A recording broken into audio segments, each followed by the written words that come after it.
नमस्कार दोस्तों। तो बांग्लादेश में जो हिंदूज के साथ अत्याचार है वो लगातार चला ही आ रहा है, वो कंटिन्यूड है जब से शेख हसीना की सरकार को गिराया गया है। और उसके बाद तो जो उपद्रव हुआ उसकी फुटेजेस आपने देखी, उसको हमने कवर भी किया था।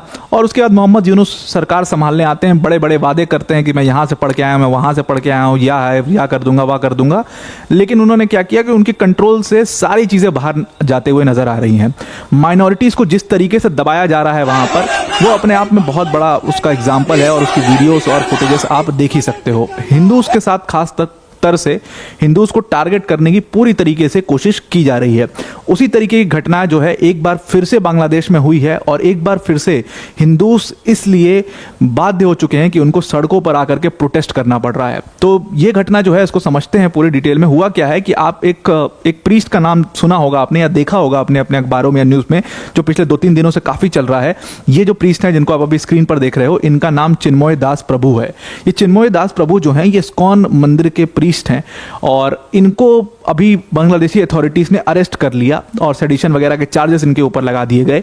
और फिर जब इनकी बेल एप्लीकेशन फाइल हुई तो उस बेल एप्लीकेशन को भी रिजेक्ट कर दिया गया। दूसरी बेल इनके जो कहा जा रहा है कि जो इनके वकील थे जिन्होंने इनका केस लेने की कोशिश करी है, उसको बुरी तरीके से पीटा गया और उसको संदिग्ध हालात में मौत हो गई। हालांकि बांग्लादेशी अथॉरिटीज कह रही नहीं, ये वो वकील नहीं है जो इनका केस ले रहा था, ये कोई और व्यक्ति है और कोई और कारण है, इसको उस घटना से लिंक मत करिए।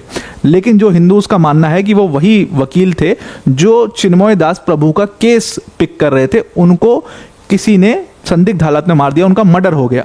तो ये स्थिति है बांग्लादेशी हिंदूज की बांग्लादेश में। और मोहम्मद यूनुस साफ साफ यहाँ पर एक बहुत ही प्रेशर के अंदर काम करते हुए नजर आ रहे हैं। माइनॉरिटीज को पूरी तरीके से इग्नोर करते हुए नजर आ रहे हैं, जबकि जो उन्होंने वादे किए थे कि हम सबको साथ लेकर के चलेंगे और तमाम वो सारे वादे खत्म हो चुके हैं।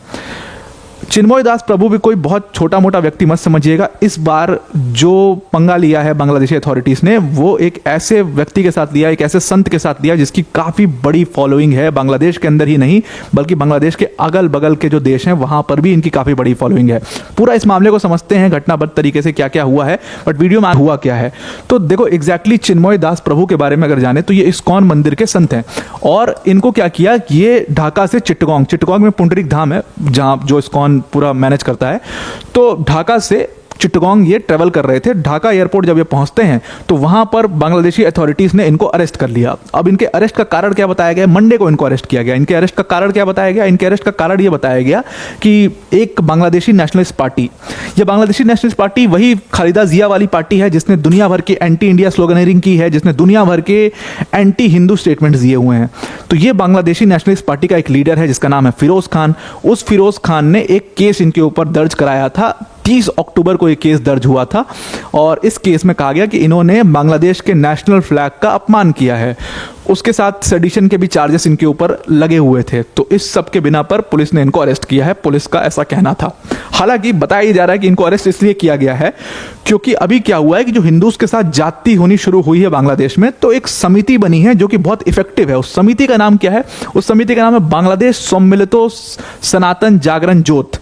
ये एक समिति बनी, बेसिकली ये कोलिशन है 2 ग्रुप्स का। एक तो वो ग्रुप है जो कि हिंदू राइट्स की बात करता है और एक दूसरा ग्रुप है जो अदर माइनॉरिटीज की बात करता है। इन दोनों ग्रुप्स ने एक कोलिशन बनाया जिसका नाम ये सनातन जागरण जोत है। और इसकी आवाज बहुत स्ट्रांग है क्योंकि सारी माइनॉरिटीज एक फ्लैग के अंडर में आ चुकी हैं। जो भी वहां पर माइनॉरिटी है सबके साथ ही स्थिति गंभीर है, बस हिंदूज के साथ ज्यादा गंभीर है और ज्यादा टारगेट किया जा रहा है। क्रिश्चियन जो थोड़ी बहुत वहां पर माइनॉरिटी हिंदूज हैं, बुद्ध हैं, जैन हैं, ये सब जो बांग्लादेश में मौजूद हैं, सब एक फ्लैग के अंदर यहाँ पर आ चुके हैं। और इसी जो ये समिति बनी है, इसके स्पोक्स पर्सन थे चिन्मय दास प्रभु साहब। उसके अलावा पुंडरीक धाम जो है, पुंडरीक एक ऋषि हुआ करते थे। अगर आप एंशिएंट टाइम्स में देखोगे तो उन्हीं के नाम से पुंडरीक धाम है। बिहार में एक बहुत बड़ा पुंडरीक धाम है, एक पूरा जो गांव है उसका नाम, जहाँ से पुंडरीक ऋषि आते थे उसके नाम पर, उनके नाम पर वो गांव भी है। तो आप जाकर के चेक कर सकते हो, गूगल पे आपको मिल जाएगा, बिहार में भी। तो उसी तरीके का पुंडरीक धाम चिट्टगोंग में भी है, तो उसके ये हेड भी थे। अब हुआ क्या कि जब मतलब हिंदूज के साथ और अदर माइनॉरिटीज के साथ जाति शुरू हुई बांग्लादेश में, तो कई सारे फ्लैग मार्च और रैलीज निकाली गई और उन सारी रैलीज को इन्होंने ही लीड किया और धीरे धीरे ये एक मतलब हिंदूज की आवाज़ या एक स्पोक्स पर्सन बन गए हिंदू राइट्स के। और चिन्मय दास प्रभु के कई सारे जो मीडिया पर भाषण है वो आप देख सकते हो, और उनको इंटरनेशनल मीडिया ने भी काफ़ी कवर किया। इन्होंने बहुत ज़्यादा बांग्लादेशी अथॉरिटीज़ को टारगेट किया कि भाई ये लोग जानबूझ करके हिंदूज को टारगेट करके ये करने सारी कार्रवाई कर रहे हैं। तो उसी के बेसिस पर अक्टूबर 30 को क्या हुआ कि इनके ऊपर केसेस दर्ज किए गए, जिसमें इनके ऊपर सेडिशन के भी चार्जेस लगा दिए गए, और इनके साथ और भी 19 संत थे सेम जगह के, उनके ऊपर भी केसेस दर्ज किए गए जिन्होंने मार्च को लीड किया था, और इनके ऊपर सेडिशन वेडिशन के और नेशनल फ्लैग का अपमान करने के चार्जेस वगैरह लगा दिए गए। उसी केस पे इनको अरेस्ट कर लिया गया। अब हुआ क्या कि चलो अरेस्ट कर लिया इनको, उसके बाद क्या हुआ कि इनका केस, फिर उसके बाद जो इनका केस है वो एक मुस्लिम कहते हैं, कहा यह जा रहा है, अभी तक बांग्लादेशी अथॉरिटीज ने ऑफिशियली इस चीज़ को कंफर्म नहीं किया कि वही व्यक्ति था। तो कहा गया एक मुस्लिम व्यक्ति ने इनका केस लिया, उसको केस लिया, और उसके बाद क्या हुआ कि संदिग्ध हालात में उसकी मौत हो गई। तो हिंदू पक्ष का ये कहना है कि ये संदिग्ध हालात में उसकी जो मौत हुई उसको जानबूझ करके टारगेट करके मारा गया है, क्योंकि उसने चिन्मय दास प्रभु का केस ले लिया था, इस वजह से उस व्यक्ति को मारा गया है। बांग्लादेशी अथॉरिटी का कहना है कि नहीं, ये वो लॉयर बिल्कुल भी नहीं था जिसको आप लोग कह रहे हैं, ये कोई और दूसरा लॉयर था और उसका कोई इससे इस घटना से लेना देना नहीं है। फाइनली मामला कोर्ट में पहुंचता है, और कोर्ट में सब ये प्रोसीजर होता है कि कोर्ट में आप प्रेजेंट करिए, और उसके बाद दो चीज़ होती हैं। पुलिस एक तो अपने रिमांड पर लेती है, जहां पर पूछताछ करती है कि आप इसमें इन्वॉल्व थे। पुलिस ने रिमांड लेने से यहां पर मना कर दिया शॉकिंगली, और फिर क्या हुआ कि इनको डायरेक्टली जुडिशियल कस्टडी यानी कि जेल में भेज दिया गया है। उसके बाद इन्होंने अपनी बेल एप्लीकेशन लगाई मेट्रोपॉलिटन मजिस्ट्रेट के सामने। बेल एप्लीकेशन जो है बिना प्रॉपर सुनवाई के उस बेल एप्लीकेशन को रिजेक्ट कर दिया गया, और दूसरी जो सुनवाई होनी है वो 28 नवंबर को होनी है। अब जब उस व्यक्ति को मारा गया, और इनके सपोर्ट में हिंदूज जो हैं वो पहले धीरे धीरे हिंदूज जो हैं वो एकजुट होना शुरू हुए, सोशल मीडिया पर लिखना शुरू किया गया कि देखो हिंदूज के साथ किस तरीके से और हमारे संत को ऐसे अरेस्ट कर लिया गया है बिना कोई प्रॉपर केस के। तो फिर हिंदूज जो हैं वो प्रोटेस्ट करना शुरू करते हैं, जगह जगह पर पीसफुल प्रोटेस्ट निकाले जाते हैं। ऐसे ही पीसफुल प्रोटेस्ट जो है वो कोर्ट के बाहर एक प्रोटेस्टर्स का ग्रुप पहुंचता है, वो नारेबाजी कर रहे थे, वो पीसफुली जो है अपना डेमोन्स्ट्रेशन कर रहे थे। तब तक क्या होता है कि वहाँ पर भारी मात्रा में बांग्लादेशी पुलिस आती है, और ऐसी फुटेजेस जो है आपको ट्विटर पर मिल जाएंगी जहाँ पर बुरी तरीके से उन प्रोटेस्टर्स को पीटा गया है, जो मंदिर के लोग थे उनको पीटा गया है, और इंटरनेट को बंद कर दिया गया है। मतलब हर तरीके से हिंदूज की आवाज़ को जैसे दबाया जा सकता है वैसे दबाने की कोशिश की गई है। जब इनकी बेल एप्लीकेशन रिजेक्ट हुई, जो मैंने आपको स्टार्टिंग में वीडियो दिखाई थी चिन्मय दास प्रभु की, उन्होंने एक बहुत स्ट्रांग मैसेज दिया। उन्होंने कहा कि हम सनातनी लोग का नेशन के प्रति एक अलग हमारी रिस्पॉन्सिबिलिटी होती है, और उसको हमको पूरा करना चाहिए, डरने की कोई बात नहीं है। और उन्होंने विक्ट्री साइन दिखाया, उससे ये हिंदूज जो हैं वहाँ पर उनको एक बहुत ही बड़ा मोटिवेशन मिला है, और तभी ये लोग एक फ्लैग के अंडर एकजुट होकर के ये प्रोटेस्ट कर पा रहे हैं। इतने बावजूद, इतने मारपीट के बावजूद, इतना अत्याचार के बावजूद हिंदूज एकजुट होकर के खड़े हैं।